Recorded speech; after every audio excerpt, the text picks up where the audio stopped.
당뇨, 고혈압 관리도 힘든데 옥신옥신 쑤시는 관절염까지 너무 힘든 50대. 통증 때문에 약을 먹고 싶어도 이미 먹고 있는 약도 너무 많고 같이 먹으면 안 되는 약도 많고 안전한 약 없나요?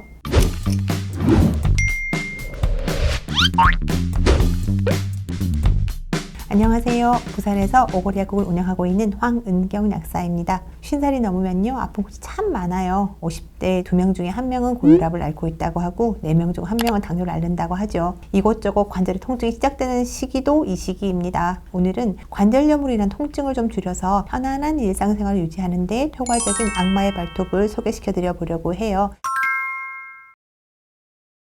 아마 여러분 헝가리를 여행 갔거나 독일 여행 갔다 오신 분들은 성분으로 만들어진 연고나 크림 사오신 적이 있으실 건데 아마 그때 되게 궁금했을 거예요. 도대체 이 이름은 뭐지? 해보셨을 거예요. 악마의 발톱은 데비스클로라고 하는 생약이에요. 하르파코피툼이라고 불리기도 하는데요. 남아프리카 칼라하리 사막에서 자라는 다년생 식물이에요. 1년 중에 일정 기간에만 채취하도록 만들어진 아주 귀한 약초죠. 예쁜 보라색 꽃이 지고 나면 가시를 가진 열매를 맺게 되는데 이 가시가 건조가 되면 아주 단단하고 거친 발톱처럼 되어서 동물이 밟으면 빼기가 너무 힘들고 잘못 먹으면 입 안이나 위에 가시가 박혀서 고통을 심하게 준다고 해서 악마의 발톱이라고 불리게 됐다고 해요. 그렇지만 약으로 쓰는 부위는 열매 아니고요. 하르바코피툼의 뿌리입니다.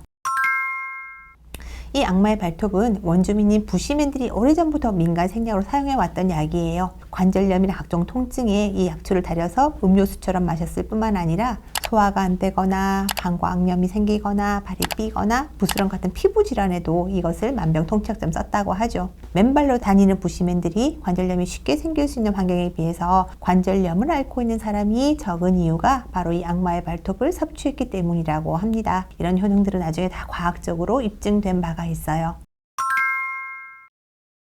악마의 발톱이라고 하는 것은요, 첫 번째 순수 생약 성분이에요. 그래서 부작용이 굉장히 적은데 가장 흔한 부작용으로 일컬어지는 것은 그냥 위장장애 정도예요. 맛이 되게 쓴데 그것 때문에 이제 기인한다고 하죠. 오랫동안 복용을 해도 효과가 쭉 유지되고 부작용은 경미해서 건강에 나쁜 영향이 거의 없어요. 위장장애는 악마의 발톱 효능 중에서 소화력이 너무 강해서 생기는 건데요. 일반적인 관절염 치료제는 보통 속이 많이 쓰리거나 위점막이 손상이 되는 부작용이 생기잖아요. 그렇지만 이 악마의 발톱으로는 그런 경우가 거의 없어요. 그렇다고 하더라도 평소에 내가 위가 약해, 약 먹는 거 나 너무 싫어, 이런 분들은 공복 복용 피하시고 식사하시고 바로 드시면 될 것 같습니다. 두 번째는 영양제처럼 꾸준히 먹으면 통증 완화 효과가 점점점 높아지는 효능이 있어요. 그 관절염 치료제로 쓰이는 진통 해열 소염제 보형군과 악마의 발톱 추출물 보형군을 비교를 한 실험이 있어요. 보형 초기에는 통증 억제 효능이 치료제에는 못 미쳤지만 한 달 반 이상 지나는 5주나 6주쯤 정도 되니까 그 정도 꾸준히 보형을 했더니 서서히 악마의 발톱 추출물 효과가 나타나면서 유의미하게 더 좋은 효과를 나타낸 걸 볼 수 있었어요. 또한 통증 억제 효능이 되게 뛰어나서 류마티스 관절염 환자에게 악마의 발톱 추출물과 류마티즘 치료제를 같이 복용하도록 했던 실험도 있었거든요. 그 실험을 봤더니 거기 참가한 환자의 30%, 10명 중에 3명은 약물을 더 이상 안 먹게 됐고요. 절반 정도가 치료제 양이 줄어드는 그런 효과를 보였어요. 그 정도로 악마의 발톱 추출물은 급성 치료나 손상된 연골의 회복을 기대할 수는 없지만 골관절염, 류마티스 관절염 같은 만성 관절염 통증 완화에는 확실한 효과를 보이고 있고 또한 오래 먹더라도 위장장애가 덜한 안전한 약이다. 이렇게 기억해 주시면 될 것 같아요. 또한 복용하는 치료제의 양이 점점 줄어든 효과도 있었기 때문에 더욱 안심하시고 드시면 될 것 같아요.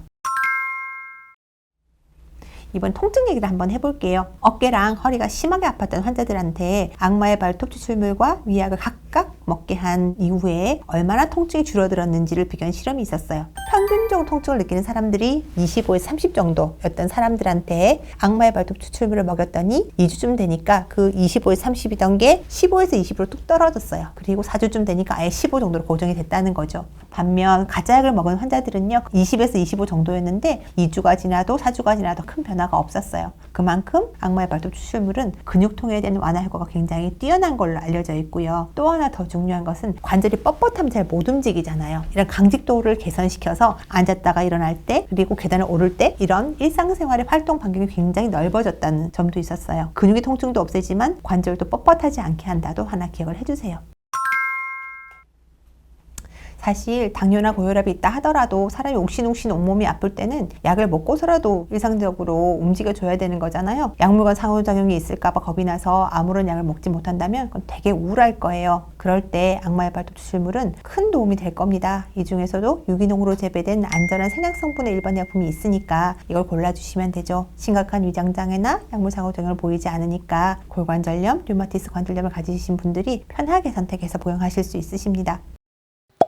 오늘 헬스조선 이게 뭐야에서는요, 골관절염과 류마티스 관절염의 만성 통증과 염증 진행 억제에 효과적인 악마의 발톱 성분에 대해서 소개를 해드렸어요. 정리를 해보자면 약물 상호작용이 적다, 부작용이 적어서 위장장애도 적다, 오래 먹을수록 약효가 점점 증가해서 진통제 사용량 자체가 줄어들 수 있다 정도로 말씀드릴 수 있겠어요. 그리고 한 가지 꼭 기억하셔야 될 것 있죠. 악마의 발톱이 아무리 좋다고 하더라도 그 성분이 포함되어 있는 의약품 선택을 하실 때는 꼭 약국에서 약사와 상담 후에 복용하셔야 되는 것을 잊지 말아주세요. 외국에서 가지고 온 것은 절대로 안 됩니다. 오늘 이 영상이 도움이 되셨다면 구독과 좋아요 눌러주세요.